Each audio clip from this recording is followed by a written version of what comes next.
আসসালামু আলাইকুম রহমতুল্লাহি ওবরাকাতু। এটা হচ্ছে মার্সিডিস গাড়ির চাবি। এটা হচ্ছে মার্সিডিস গাড়িটা। এটা অনেক সুন্দর কালো কালার।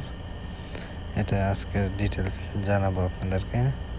এটা 2008 মডেলের গাড়ি। এটার গিয়ার কীভাবে ফেলাইতে হয়, এটা যখন পার্কিংয়ে থাকে এটার গিয়ারটা পড়ে না। পার্কিং ফার্স্টে আপনাকে হ্যান্ডব্যাগটা খুলে নিতে হবে, তারপরে গিয়ারটা পড়বে।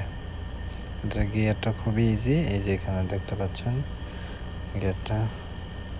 তারপর গাড়ি চালানোর জন্য এটা খুবই আরামদায়ক মার্সিডিস। এটার প্রাইস বর্তমানে 3 কোটি টাকার উপরে রয়েছে। এই গাড়িটা অনেক লাক্সারি গাড়ি বলা যায়।